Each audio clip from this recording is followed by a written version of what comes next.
we all lived through a bit of an earthquake Tuesday night.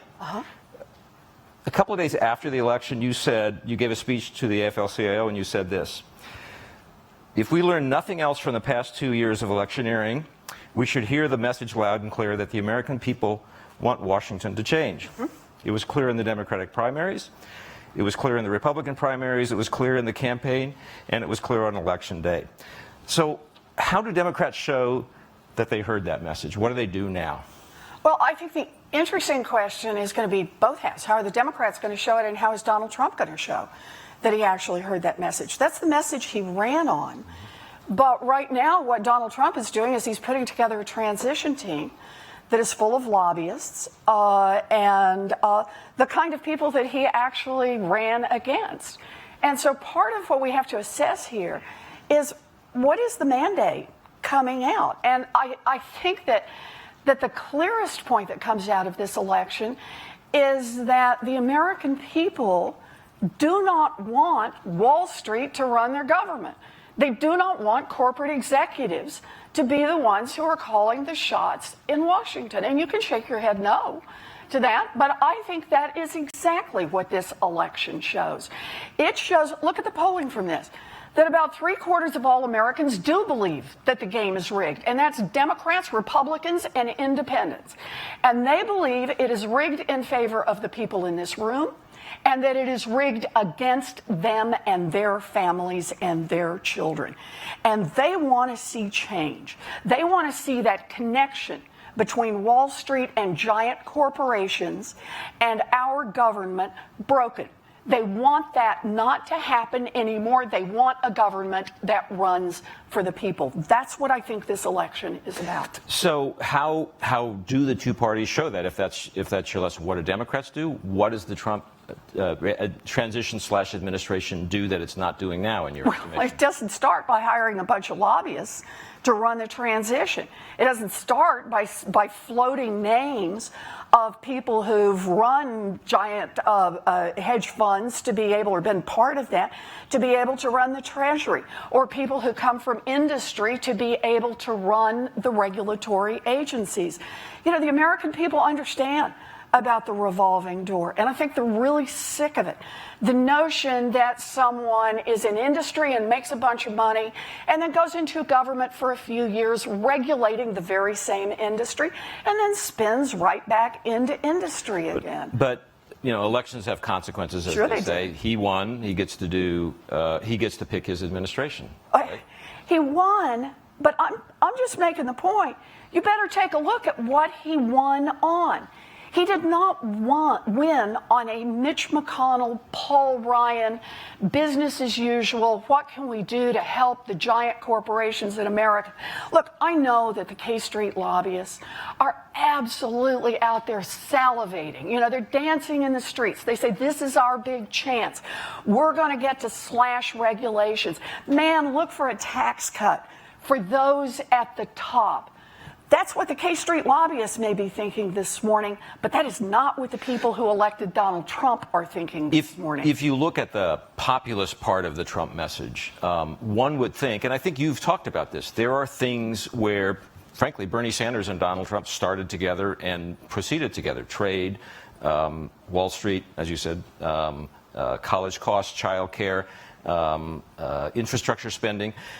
Is there a place there on any of those or all of those subjects where populists in the Democratic Party and a Trump administration can come together? Can you see that happening now? Well, the question, I mean, this just keeps going back to, what is Donald Trump going to do?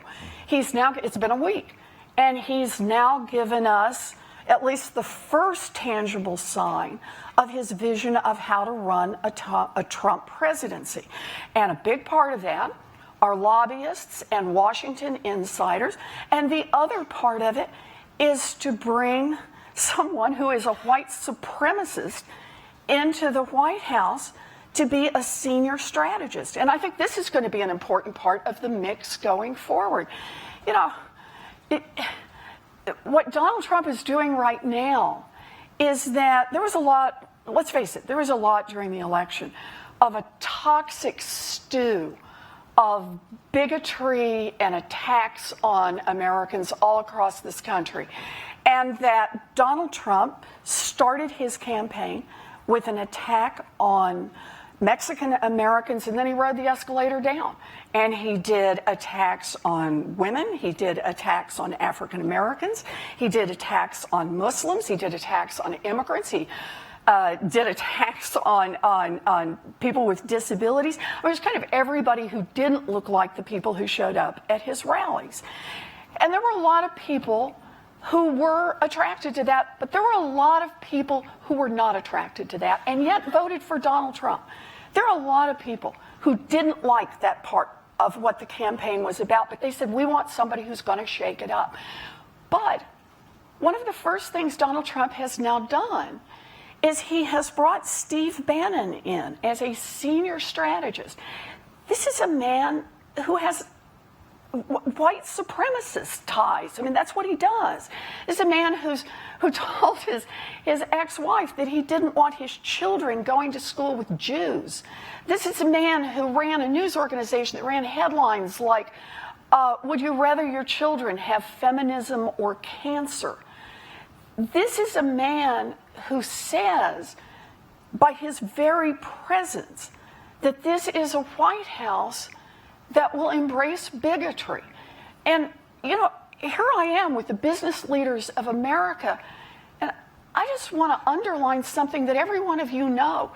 Bigotry is bad for business. Bigotry is not what your employees expect. Bigotry is not what your customers expect. And if that's the direction that this administration goes, that creates a real problem for everybody. And what I believe about this is there's no longer the possibility on this question of someone like Bannon in the administration of where Donald Trump goes next. I don't think it's possible to stand on the sidelines and be quiet about this. There are a lot of people in this room who helped lead the charge to make workplaces open and accepting places, to say we're open to all customers. We want to make sure that we serve all Americans, that we treat everybody with dignity and respect. If this White House goes in a different direction, that damages every one of us. And I think it calls on the business community for leadership. I think it calls on the Democrats for leadership. But I think that's the problem we've got, and one of the ones we're going to have to deal with going forward here. We can't ignore this. But as you suggest, there are millions of people who voted for Donald Trump not for those reasons. That's exactly right. And by right. the way, most of those people used to be Democrats. They're union workers, blue collar workers, upper industrial, upper Midwest voters. They didn't vote for that Donald Trump, I don't think, but they voted for Donald Trump anyway. How did your party lose them? Is what I'm asking. All the more point, though, I just want to make on that, why it is that this is a moment of such urgency, that people didn't vote for Donald Trump so that he could bring a white supremacist into the White House and take his advice. And I just think this is a moment where everybody has to speak up. And I think that's true for Democrats. I think it's true for Republicans. And I think it's true for the business community. But to go back to those voters, why are they not Democrats now? Why were they Trump voters? So I think that Donald Trump made the promise to shake things up. Donald Trump, look, he made the argument over and over and over that the Democrats were too close to Wall Street and too close to big business. That was the core of his economic argument, that too many insiders were calling the shots, that too many multinational corporations were running the trade deals, that too many people who'd already made it big were using the tools of government to work for themselves and not to work for anyone else. I think that Donald Trump, and I want to be clear, I think Hillary Clinton ran on very much the same argument. I just think Donald Trump made it aggressively. And let us do remember, at the end of the day, Hillary Clinton actually got more Americans to vote for her than Donald Trump did. But the point is, you can't miss this about the election. When you tuned in, it was driving, whether they drove it effectively or whether they drove it less effectively, it was driving the message that Washington needs to work for the little guy, that Washington needs to work for the families who've been left behind, that Washington doesn't need to work for those at the top anymore. And this is so important going forward because it raises this question about what does the economic agenda look like? Well, let's talk about that. Okay. What does the economic, what should the economic agenda look like, in your opinion? What will it look like, given the fact that there is, leaving Steve Bannon out of this conversation, at least for a minute here, there's some overlap between what Donald Trump is going to try to do, infrastructure spending, and what people in the Senate on the Democratic side, your side, would presumably like to do. Where's the overlap? How does it come together? Where is there no hope for connection? Actually, and I want to say this the other way to draw the contrast. I think there's no mandate out there for Mitch McConnell and for Paul Ryan. I think there is no mandate right now to cut regulations and say, I know, let's just turn a bunch of Wall Street banks loose and see what they will do. I mean, what could possibly go wrong, right?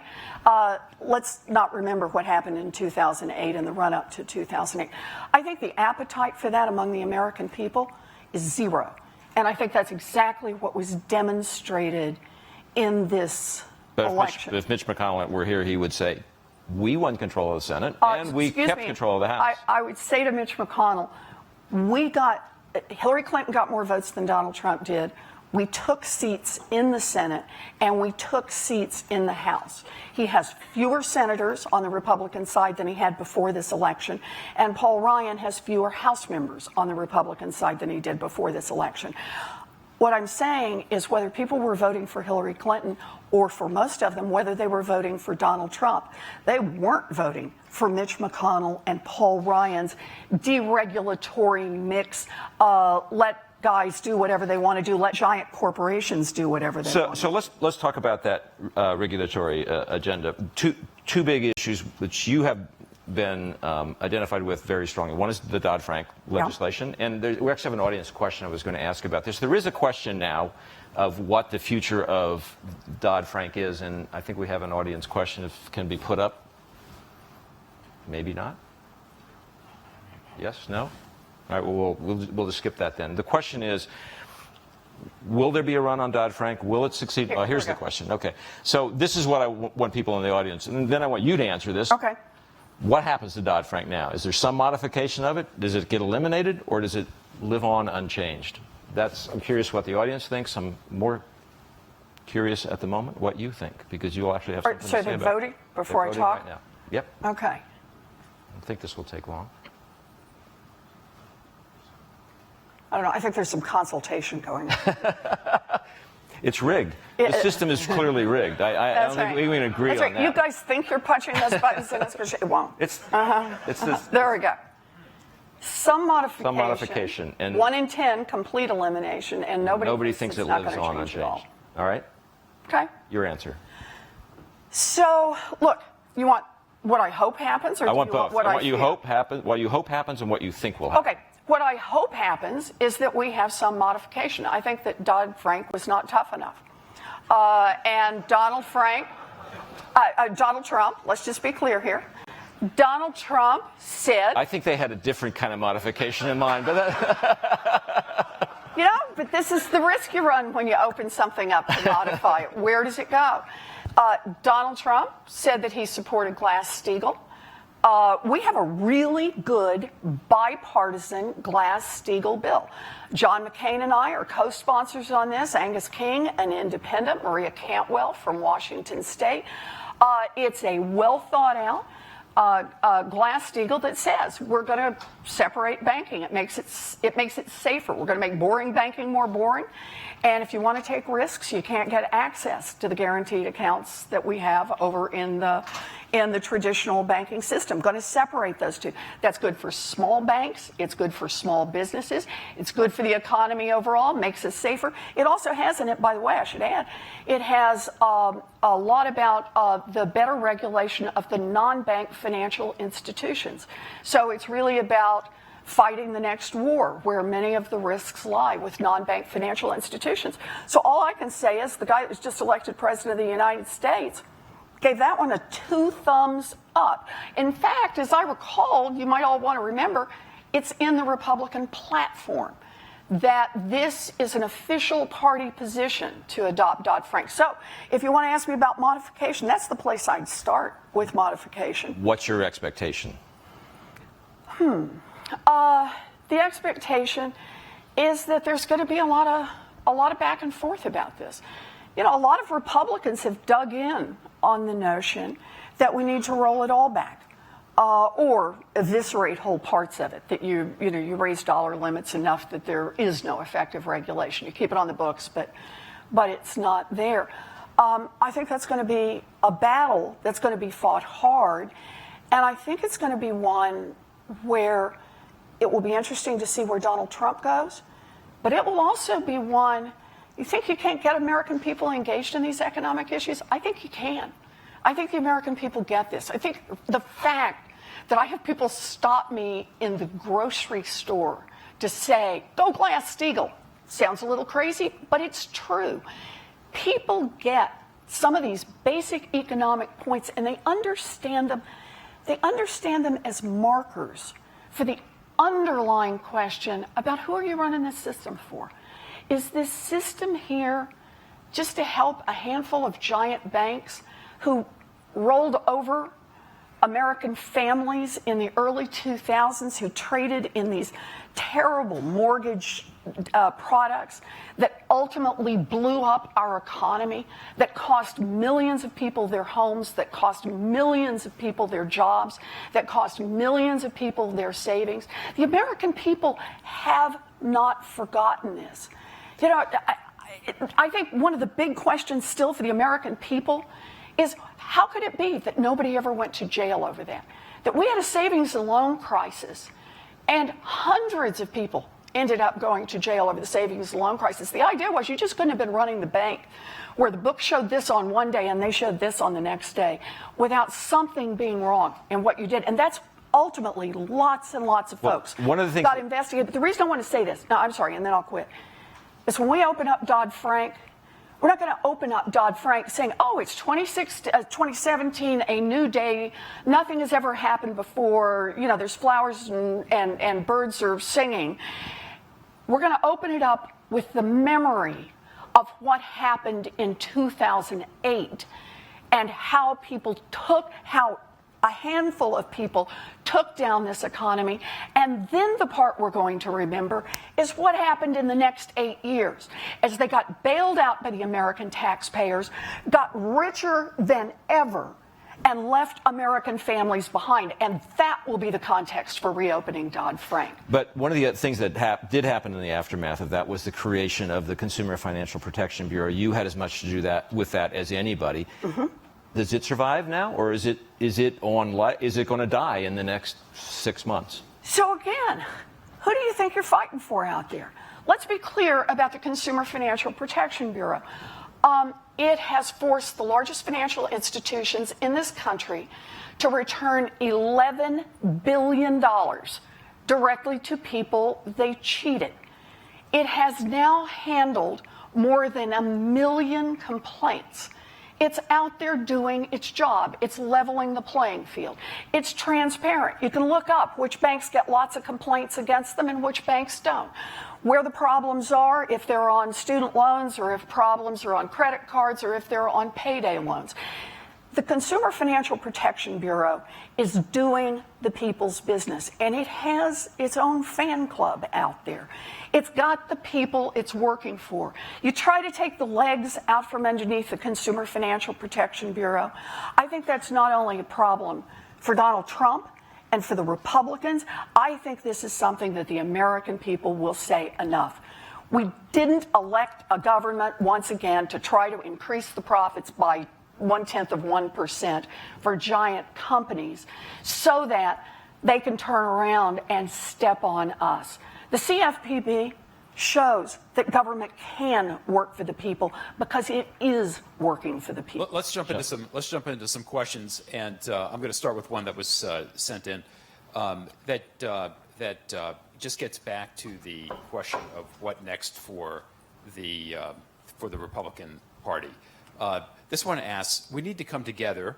As a leader, how are you going to make this happen? And again, this is in the context of what now for the for the Democratic Party, excuse me. So, look, I think what coming together means is that we use this government to work for the people. and we do the things that work for the people. You know, let me put it this way. You look at this election, you say we're a very divided people. And there are issues we are deeply divided on. I understand that. Things where half of America feels one way and half of America feels another. Those are not economic issues. On these core economic issues, how we build a strong middle class going forward, we have a lot of consensus in this country. Let me see how many I can remind everyone of. Refinancing student loans and bringing down the cost of college. This is something that is deeply supported across America. Democrats, Republicans, independents. Raise the minimum wage. Equal pay for equal work. Paid family and medical leave. Expand Social Security. And rein in Wall Street. Those are core economic principles that somewhere between 2/3 up to 3/4 of Americans say, yeah, that's what I'd be behind. That's what's helpful to my family. That's how we build a strong and robust economy going forward. I'll fight for that every single day. And I'll be blunt here. I don't care who gets credit for it. What I care is that those are the kinds of changes we make in this country. We need debt-free college in this country. We need it for the families who are struggling to educate their kids, but we need it for our economy. Has anyone looked at the numbers on this right now, what student loan debt is doing? We have $1.3 trillion in outstanding student loan debt right now, and studies coming out of the Fed, the Department of Treasury, the Consumer Financial Protection Bureau. You know what they show? They show that young people, you do this stuff age adjusted, they're not buying homes at the rate we expected them to. They're not moving out of mom and dad's house. They're not starting small businesses. We're watching depressed entrepreneurship among this age cohort. And what's the number one reason behind that? The number one reason are these student loans. We are saddling our kids with debt. And that means they can't get a start in this economy. We're telling them that they're 100 yards behind the starting line by the time they get out of college. And it's becoming one more element of how you divide the rich from everyone else. Do you realize that today, 70% of young people who graduate from a public university have to borrow money to make it through? So that what's happening is, when I was a kid, my dad was a janitor. My mom worked a minimum wage job at Sears. And yet, how did I go to college? I went to college because I went to a commuter college that cost $50 a semester. That was my chance. That was my debt-free college. And that's how I got to be a public school teacher. And from there, how I ended up going to a public law school, and from there becoming a law professor, and from there becoming a United States Senator. It was an America of opportunity. And if we don't invest in opportunity, it's not only bad for families and bad for democracy, it's bad for all of us. That's the kind of change we need to make. We got time for one more question from the audience. Yes, right in the back here, Richard Edelman. Senator, where are you on the sharing economy, and what about benefits for workers who are Uber or other? So, look, we have had what is in effect a contract with our workers, and I use contract now in the big meaning of the word, a big social contract with our workers for generations. And part of it was about what you got paid by your employer and what your employer provided. And part of it was the rest of it. We had Social Security as the backup, so when you retired, you wouldn't have to be in poverty, right? We had unemployment insurance for when you got laid out. But it was all built around a model that just doesn't exist anymore. It was built around the model of the single employer that you had for a very long period of time. Now we're moving to people putting together multiple, I'm not even sure the word employer is right anymore, multiple income streams in different ways. And what that means is we have to rewrite that contract. We have to rewrite it, and we have to rewrite, I believe, the public part as well as the private part. We can't keep dumping all of the obligations, all the things we want to see us do, build a social safety net, on the private side. We're going to have a lot more creativity here. And I'll give you just one specific example so it doesn't sound totally generic. And that is independent contractors. The independent contractor laws were written for a very different America. The notion that Uber drivers, for example, cannot come together and bargain collectively to figure out what their terms, working terms and conditions are going to be is crazy. Because what that does is it forces them into an economic circumstance that just doesn't exist anymore. It hammers them in to a place that leaves them weakened and unable to get together and negotiate something that's going to work for all of them. And look, here's my last pitch, because I know we got to go. I'm with a bunch of people who run very successful businesses, and I applaud that. But I assume almost everybody in this room, it's really on the premise that everybody needs at least a little chance to succeed. Sure, some are going to do better, some are going to work harder, some are going to catch a break. But that we build opportunity for everyone, and that we keep running our systems in ways that those who work hard, who play by the rules, are really going to have a chance to build a future. And right now, America's not heading in that direction. And this government has not been a government that has helped move it as far in that direction as it should. And I think this is the true challenge in the 21st century. I think it's the challenge for all of you. I think it's a challenge for the Democratic Party. I think it's a challenge for all of America. Senator Warren, if we were in any doubt that it's going to be an interesting time in Washington, you've dispelled it for us. So I appreciate it very much. Thank you very much for coming. Thank you. Thanks very much. Thank you.